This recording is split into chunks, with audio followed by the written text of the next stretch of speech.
Well, the photo is of me after I've been captured as the mystery man, and I think that's in Broadstairs, which is on the Kent coast, I think. And basically, I'd been captured. They presented me with a Daily Mirror with my picture in it.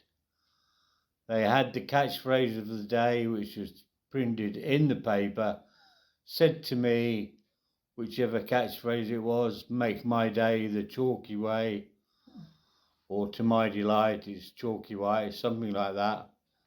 And I'd taken back to the stage, given away the £50 in cash, which is a lot of money in 1976.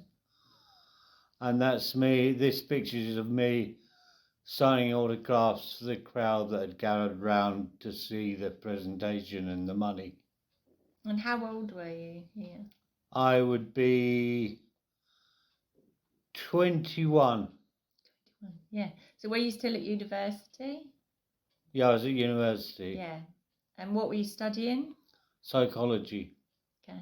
Yeah. So how did you get into this? Basically, my brother worked for Mirror Group newspapers part-time because he was a teacher, and he did it in the summer, worked for the promotions department. So when I was at university, he got me a job doing this. Okay. And what he was the one who was on stage every day, and I was a mystery man. Yeah.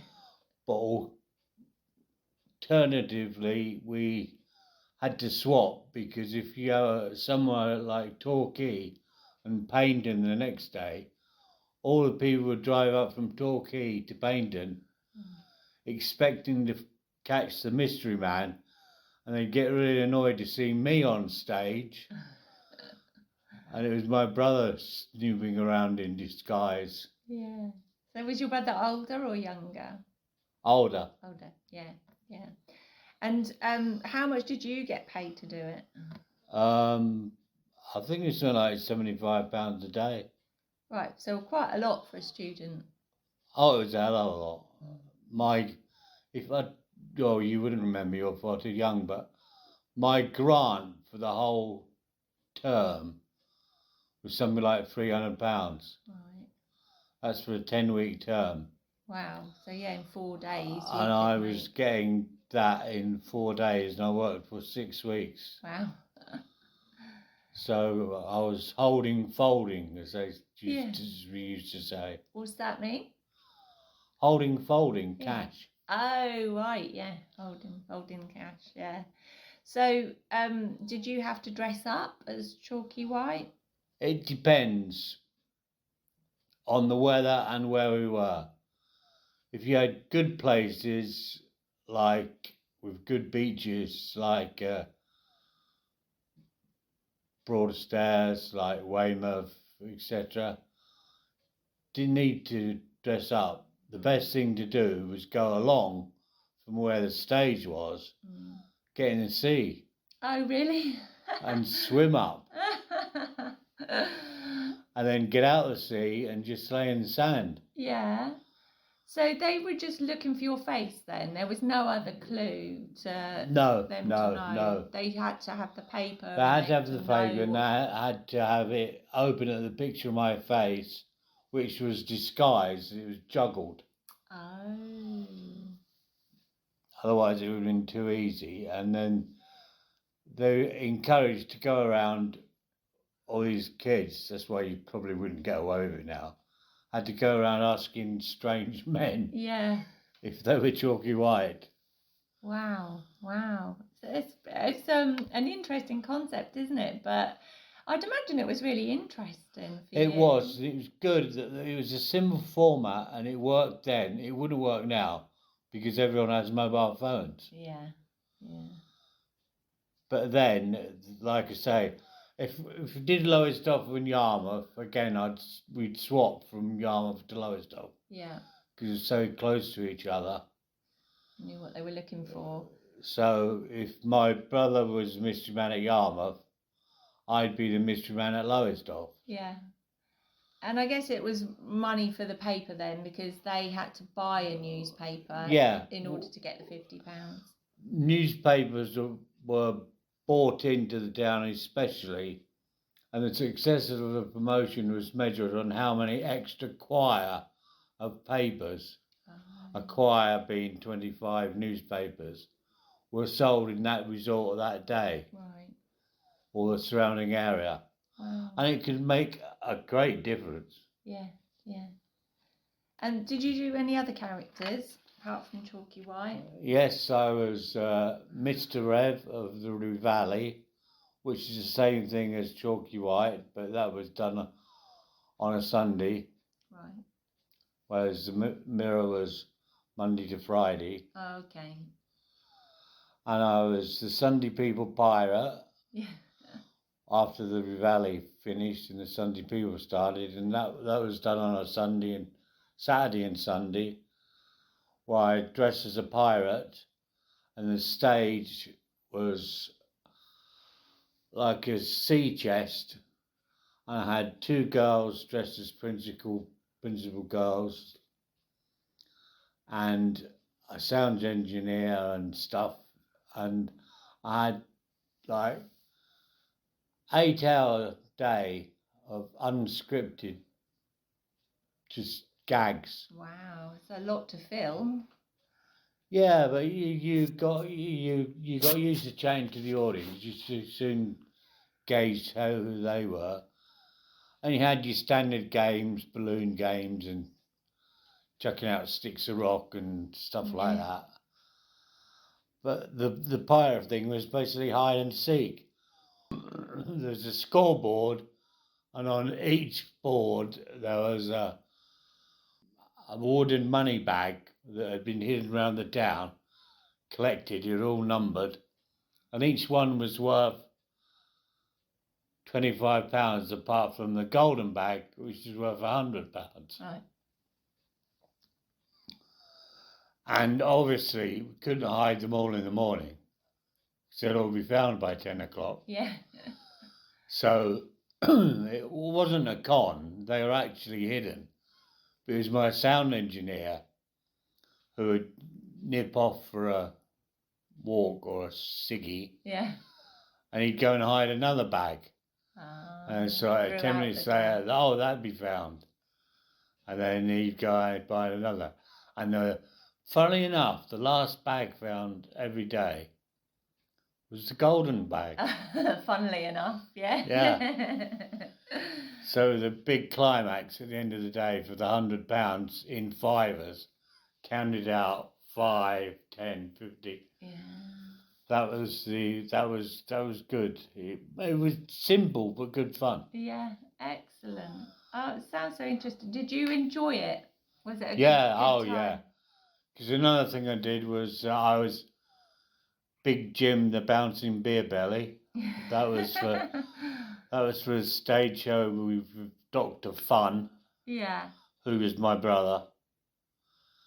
And that was basically a stage show for kids on the beach. And we did things like the gun.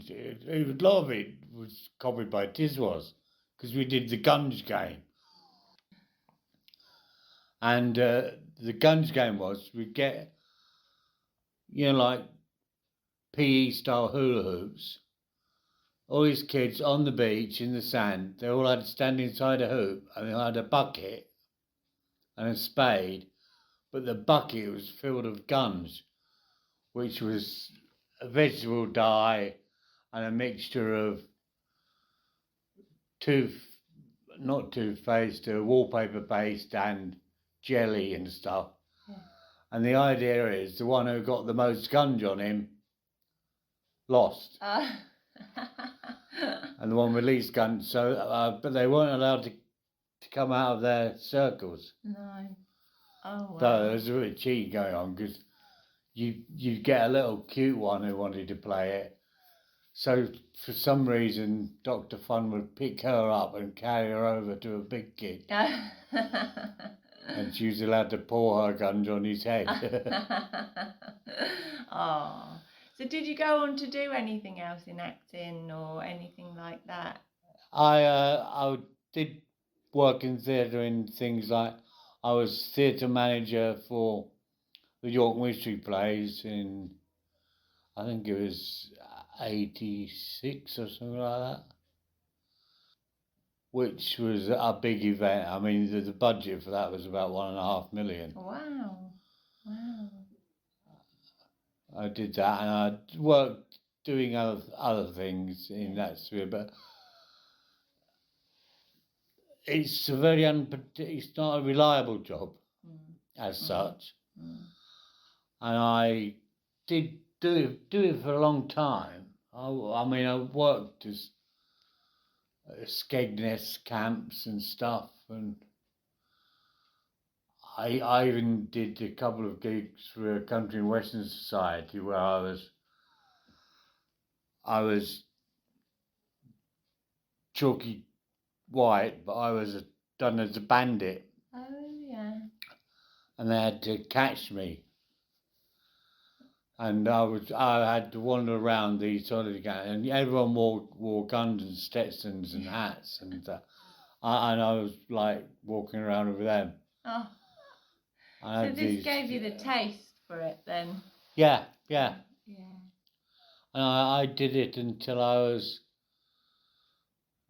in my nearly end of 30s. But then I met someone and they had kids and I needed a proper job, and that I got a job with a salary and a regular income. It's a different lifestyle, isn't it? Yeah, because all I did with my money was basically spend it. Yeah. I was totally profligate with it. A good time though. A good memory. Yeah, if I got a lot of money, I'd go on holiday to America. Yeah. Where did you go in America? Oh, everywhere. Not everywhere, but I mean, New York, Miami, Fort Lauderdale, down right the way up to Los Angeles. Oh wow. And then Nevada, Las Vegas, I did all that. Yeah, it gave you a good lifestyle, didn't it? Yeah. I tried to do the Route 66 bit, but it got rained off after about a day, so. But it was good fun, that area. Yeah.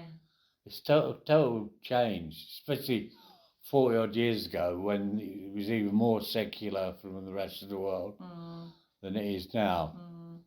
And you were an absolute revelation if you walked into a bar in small town America and spoke with an English accent. It would really honestly be, gee, I love your accent. Because I remember in Colorado, I was in Colorado skiing just down from Aspen. And I was waiting to use a ski lift, and I was on my own because the people I was with were better skiers than me. Yeah. So they were going up to the blue-black runs, and I was just going to a blue or a green-blue. And I was standing with this lift, and this gorgeous, cracking, blonde girl came up to me and said, "Are you single?" And I was like, "What? I've heard of America, but..." And she went, "No, are you..." Because I was waiting for a double lift. She went, "Could you share the lift with me?" I thought, "I've cracked you here." So we got on the lift. I started laughing. She said, "Why are you laughing?" I said, "Well, I'm terribly sorry, but when you asked me if you were single, I thought you were inquiring as to my marital status." And then she went, "Gee, I love your accent." Oh, no. Interesting times. They were very, very interesting. Wouldn't take them back, not at all. Not for 1 second. Those 2 or 3 summers I had doing that were the best ever. Because I did that in the summer. Then when I graduated, I lived in London in all different bits. The typical when you graduate, you move to London. I had friends in Hammersmith, Clapham, shared houses with guys, shared houses with guys and girls. Mm. It was just party time. Yeah.